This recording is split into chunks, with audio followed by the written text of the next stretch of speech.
மனிதனுடைய முயற்சியால் ஆகாதது ஏதும் இல்லை என்பார்கள். ஒரு மனிதன் டாக்டராக ஆகலாம், இன்ஜினியராக ஆகலாம், ஐஏஎஸ் ஐபிஎஸ் அதிகாரியாக ஆகலாம். எல்லாம் மனிதனால் முடியும். ஒரு மனிதனால் முடியாதது ஆகாதது ஒன்று, அது என்னவென்றால் நபியாக ஆகுவது என்பது மனிதனால் முடியாத ஒன்று. காரணம், நபிமார்களை அல்லாஹ்வாக பார்த்து என்ன செய்கிறான்? தேர்ந்தெடுக்கிறான். நம்முடைய முயற்சியை கொண்டு அது நடக்கவே நடக்காது. 1,24,000 நபிமார்களை அல்லாஹ் தேர்ந்தெடுத்தான். அதிலேயும் குறிப்பாக அந்த 1,24,000 சிறந்த நபியாக, ஒரு உயர்ந்த உன்னத நபியாக எங்கள் நபி முஹம்மது நபி பெருமான் ஸல்லல்லாஹு அலைஹி வஸல்லம் அவர்களை அல்லாஹ் தேர்ந்தெடுத்து எங்களுக்கு நபியாக கொடுத்திருக்கிறார். கண்ணியமிக்கவர்களே, பொதுவாக ஆதம் அலைஹிஸ்ஸலாமிலிருந்து நம்ம நபி வரை வந்தார்களே, இத்துணை நபிமார்களையும் நபிமார்கள் பிறந்த பிறகுதான் அறிமுகப்படுத்துவான். பிறந்த பின்னால் தான் இவர் நபி என்று போற்றுவான், புகழ்வான், அறிமுகப்படுத்துவான்.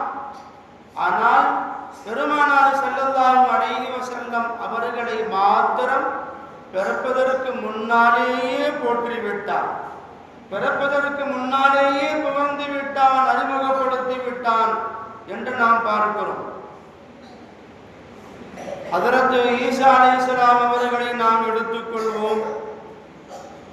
ஈசா அலைஹிஸ்ஸலாம் அவர்கள் பிறந்த பின்னாடி தான் ஈசா நபின்னு சொல்லி அல்லாஹ் அறிமுகப்படுத்துறான். ஈசா நபியினுடைய தாயார் யாருங்க? ஹஜ்ரத் மரியம் அலைஹிஸ்ஸலாம். எந்த ஒரு ஆணுடைய டச்சு இல்லாம, தொடர்பு இல்லாம அவங்க கர்ப்பமானாங்களா இல்லையா?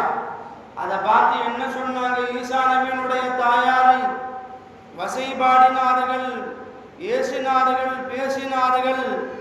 நம்ம பாஷையில சொல்ல போனா விபச்சாரி என்கிற அளவுக்கு மக்கள் பேசினார்.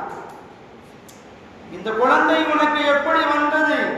நீ எப்படி கர்ப்பமானாய்? இதை நீ எங்கே சம்பாதித்தாய் என்றெல்லாம் மக்கள் பேசினார்கள். மரியம் அலைஹிஸ்ஸலாம் சொன்னாங்க, என்கிட்ட நீங்க எதுவும் கேட்காதீங்க, பச்சளம் குழந்தை எடுத்து நீங்க கேட்டு தெரிஞ்சுக்கிங்க. குழந்தை எப்படி பேசும்? குழந்தையால் பேச முடியுமா? எப்படி குழந்தை இடத்துல கேட்க முடியும் என்று அவங்க சத்தம் போடும்போது அல்லாஹ் இங்க குழந்தைக்கு பேச்ச கொடுத்துட்டான். இன்னி அபுதுல்லாஹ் ஆதானியல் கிதாப் வஜஅலனி நபியா வஜஅலனி முபாரகா. பச்சிளம் குழந்தை, பிறந்த குழந்தை பேசுகிறது. ஹஜ்ரத் ஈசா அலைஹிஸ்ஸலாம் சொன்னார்கள், இன்னி அபுதுல்லாஹ், நான் அல்லாஹ்வுடைய அடிமையாக இருக்கிறேன். ஆதானியல் கிதாப், அல்லாஹ் எனக்கு வேதங்களை, ஞானங்களை கொடுத்திருக்கிறான். வஜஅலனி நபியா, அல்லாஹ் என்னை நபியாக ஆக்கி இருக்கிறான். பச்சிளம் குழந்தை பேசுகிறது. அந்த பச்சிளம் குழந்தை பேசுனதை கேட்டு அவர்கள் அப்படியே வாயடைத்து போனார்கள். ஹஜ்ரத் மரியம் அலைஹிஸ்ஸலாம் நடத்தை கெட்டவர்கள் அல்ல, அவர்கள் பரிசுத்தமானவர்கள், தூய்மையானவர்கள் என்பதை உலக மக்களுக்கு தெரிவிக்க வேண்டும் என்பதனாலேயே மரியம் என்று ஒரு சூறாவை அல்லாஹ் குர்ஆன்ல பதிவு செஞ்சிட்டான். ஈசா நபியினுடைய தாயாருடைய பெயர்ல குர்ஆன்ல ஒரு சூறாவே இருக்கிறது. 16 ஜுஸு. அவங்க பரிசுத்தமானவங்க. அப்ப என்ன சொல்ல வருகிறோம்? ஹஜ்ரத் ஈசா அலைஹிஸ்ஸலாம் பிறந்த பிறகுதான் அல்லாஹ் அறிமுகப்படுத்துகிறான். அந்த குழந்தை சொல்லுகிறது, வஜஅலனி நபியா, அல்லாஹ் நபியாக ஆக்கி இருக்கிறான். பொதுவாக ஆதமுடைய சந்ததிகள் பிறக்கிற போது குழந்தை பிறந்த உடனே அழுவும். பார்த்தீங்களா? என்ன காரணம் தெரியுமா? ஸல்லல்லாஹு அலைஹி வஸல்லம் சொன்னார்கள், ஆதமுடைய சந்ததிகள் பிறக்கிற போது ஷைத்தானுடைய ஒரு தொடுதல், ஒரு தீண்டுதல் ஏற்படுறதுனால தான் குழந்தை அழுகுது என்று சொல்லிவிட்டு சொன்னாங்க பெருமானார், 2 குழந்தைகளுக்கு மாத்திரம் ஷைத்தானுடைய தீண்டுதல் இல்லவே இல்லை. அது யாரு? ஒன்று மரியம் அலைஹிஸ்ஸலாம், அவங்களுடைய மகனார் ஈசா அலைஹிஸ்ஸலாம். 2 பேருக்கு ஷைத்தானுடைய அந்த டச்சு தீண்டுதல் இல்லை. ஆக இவங்க பரிசுத்தமானவங்க. அப்போ ஈசா நபி பிறந்த பிறகுதான் அல்லாஹ் அறிமுகப்படுத்துகிறான். ஒன்று. இதே போல ஹதரத் மூசா அலைஹிஸ்ஸலாம் பிறக்கிறாங்க. அழகான குழந்தை மரப்பெட்டியிலே வைத்து அப்படியே நதியில் அப்படியே விட்டுட்டாங்க. அந்த பிரசானிங்க அடிக்கடி கேள்விப்பட்டது உண்டு. ஏன் இந்த மாதிரி நதியில் அனுப்புனாங்க? ஃபிரௌன் என்ற கொடுங்கோலன் ஒரு கனவு ஒன்று பார்த்தான். பிற்படுத்தப்பட்ட ஒரு பகுதியில் இருந்து ஒரு நெருப்பு அப்படியே தோன்றுது. இவ்வளவுதான் கனவு. மறுநாள் கனவினுடைய விளக்கத்தை கேட்கிறான். அப்ப எல்லாரும் விளக்கம் சொன்னாங்க, பாதுஷா அவர்களே, ஒரு ஆண் குழந்தை பிறக்க இருக்கிறது. ஒரு நெருப்பு அப்படியே தோன்றியதுன்னா ஆண் குழந்தை பிறக்க இருக்கிறது பிற்படுத்தப்பட்ட ஒரு பகுதியில். அந்த ஆண் குழந்தை பிறந்து விட்டால் உங்க ஆட்சிக்கு ஆப்பு வச்சிடும். கனவினுடைய விளக்கம் சொன்னான். இதை கேட்ட ஃபிரௌன் கர்ஜித்தான். நடக்காது, நடக்க விடமாட்டேன் என்று அதிகாரிகளை கூட்டு, பிறக்கிற குழந்தை ஆண் குழந்தையாக இருந்தால் அங்கேயே அறுத்து விடுங்கள், அங்கேயே வெட்டி விடுங்கள் என்று ஃபிரௌன் உத்தரவு போட்டார். 1, 2, 100, 200 அல்ல, ஆயிரக்கணக்கான ஆண் குழந்தைகள் அறுக்கப்பட்டது ஃபிரௌனுடைய ஆட்சி காலத்தில். அந்த நேரத்தில் தான் மூசா அலைஹிஸ்ஸலாம் இருக்கிறார். அல்லாஹ் பாதுகாக்க. அவங்களுடைய தாயார் பெற்ற மனசு துடிக்கிறது. எனக்கு ஆண் குழந்தை பிறக்கின்றது, அழகான குழந்தை பிறந்திருக்கிறது, என்ன பண்ணுவானோ ஏது பண்ணுவானோன்னு சொல்லி பெற்ற மனம் துடிக்கிறது. அல்லாஹ் என் குழந்தையினுடைய பாதுகாப்பு உன்னிடத்தில் கேட்காம நான் வேறு யாரிடத்தில் கேட்பேன், என் குழந்தையை பாதுகாப்பாயாக என்று மூசா நபியினுடைய தாயார் துஆ செய்கிறார். அல்லாஹ் சொன்னா பயப்படாத, அன்யகதி ஃபீஹி ஃபித்தாபு ஃபகதி ஃபீஹி ஃபில் யம் ஃபல்யுல்கிஹில் யம்மு பிஸ்ஸாஹிலி யஅகுதுஹு அதுவுல் லி வ அதுவுல் லஹ்.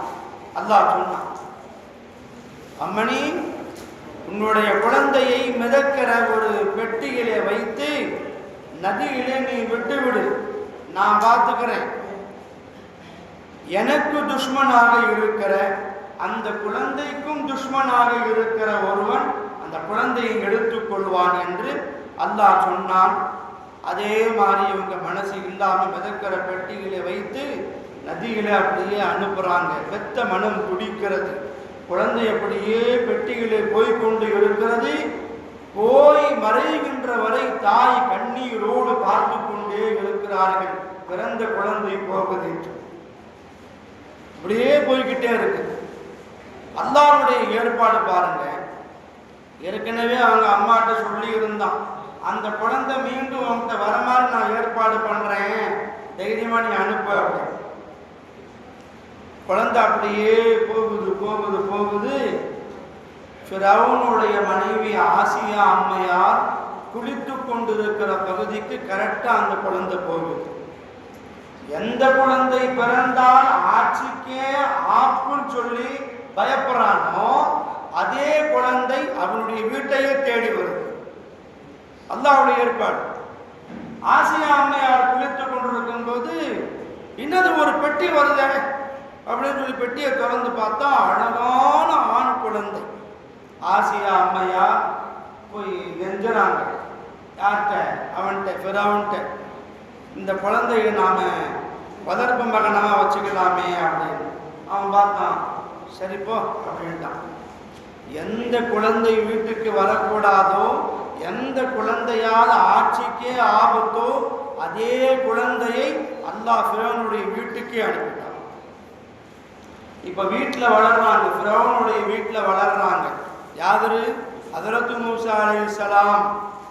சரி, பச்சிளம் குழந்தை, பசி வந்தா அழுகும் இல்லை, தாய்ப்பால் தந்தானே ஆகணும். அல்லாஹ்வுடைய ஏற்பாடு பாருங்க. அங்கே ஒரு செவிலித்தாய் பால் குடிக்க சொல்லி குழந்தையை கொடுத்தா பால் குடிக்க மறுக்கிறது அந்த குழந்தை. ஃபிரௌனுடைய அந்த அரண்மனையில் மூசா நபியினுடைய சொந்த அக்கா அங்கே வேலை செஞ்சுக்கிட்டு இருக்கிறாங்க. அவங்க ஈமான் கொண்டுட்டாங்க. ஈமானை இவன்கிட்ட தெரியாம மறைச்சு வாழ்ந்துகிட்டு இருக்கிறான். தெரிஞ்சிருச்சு அப்படின்னா கொதிக்கிற எண்ணெயில போட்டு பொரிச்சு எடுத்துருவோம். அதுல சந்தேகம் இல்லை. ஈமானை மறைத்திருந்தார்கள். இப்போ மூசா நபியினுடைய அக்கா தான் அக்கான்னு தெரியப்படுத்தாம சொன்னாங்க ஃபிரௌன்கிட்ட, ஆசியா அம்மையார்கிட்ட, இந்த குழந்தை இந்த ஊர்ல ஒரு அம்மா இருக்குது, அந்த அம்மாட்ட எல்லா குழந்தையும் பால் குடிச்சிடும். யார் அந்த அம்மா? உண்மையான அம்மா. அதை அவங்க மறைக்கிறாங்க. அப்படியா? யார கூட்டிட்டு வா. மூசா நபியினுடைய தாயார் அரண்மனைக்கு வரவழைக்கப்படுகிறார்கள். அல்லாஹ் அக்பர். தண்ணீர் போகும்போது மனம் துடித்து கொண்டு இருந்ததே. பச்சிட குழந்தையை அல்லாஹ் தஆலா இப்ப பார்க்க வைக்கிறான். மூசா நபியினுடைய தாயார் அரண்மனைக்கு வந்து பால் குடித்தார்கள், பார்த்தார்கள், சந்தோஷப்பட்டார்கள்.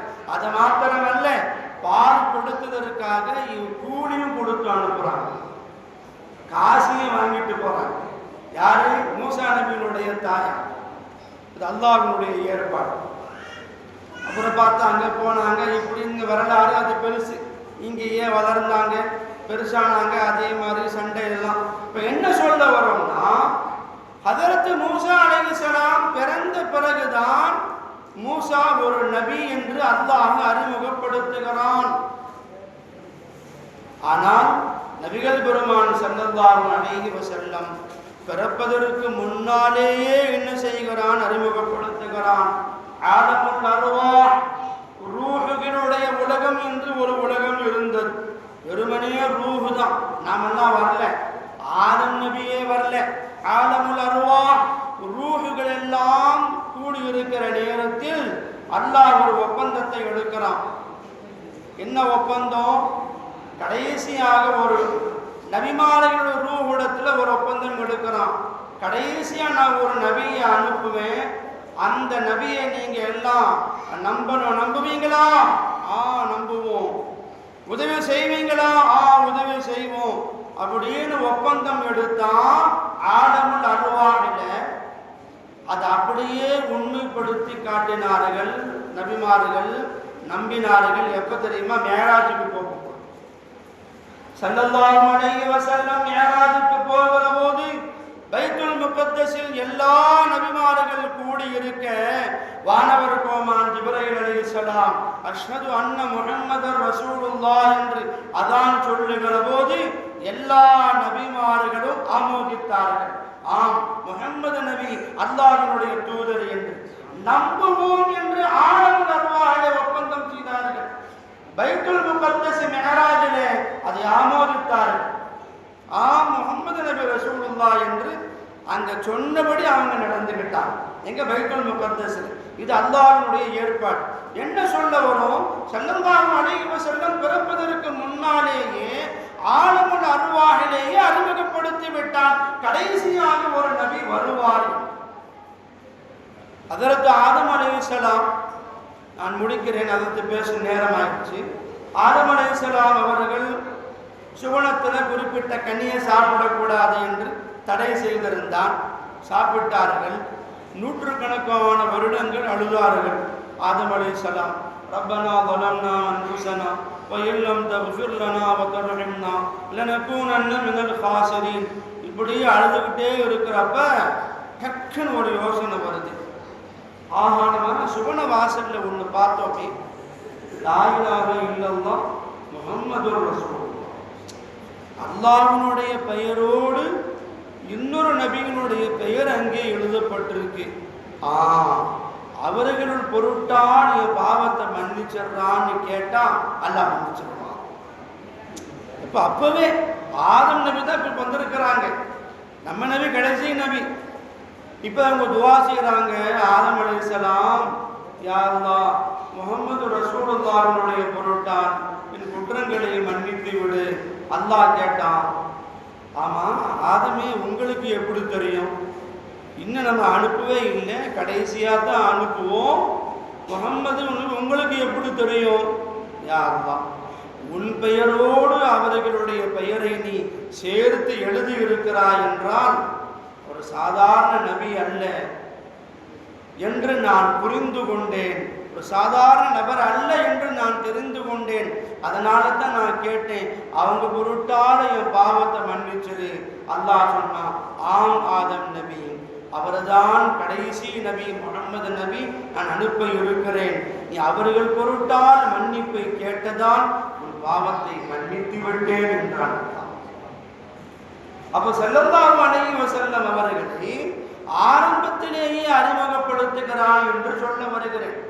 இப்படி எல்லா நபிமார்களையும் பிறந்த பின்னாடினா நம்ம நபியை மட்டும்தாங்க பிறக்கிறதுக்கு முன்னாடியே ஆதமுல் அர்வாஹிலேயே அறிமுகப்படுத்தி விட்டான் என்றால் அல்லாஹ்வுக்கு அவ்வளவு நெருக்கமான நபி எங்கள் நபி ஸல்லல்லாஹு அலைஹி வஸல்லம். துஆ செய்வோம், அப்படிப்பட்ட நபியினுடைய சுன்னத்துகளை பேணி நடக்கக்கூடிய, அந்த நபியின் மீது ஸலவாத்து ஓதக்கூடிய, அந்த நபியை சியாரத்து செய்யக்கூடிய பாக்கியத்தை, அந்த நபியை கனவில் காணக்கூடிய நல்ல நசீபனை அல்லாஹ் நம் எல்லோருக்கும் வழங்குவானாக. ஆமீன். வாஹிரு தாவானா அல்ஹம்துலில்லாஹி ரப்பில் ஆலமீன். இறுதியாக நண்பர் சின்ன பள்ளியினுடைய இமாம் அப்துல் மாலிக்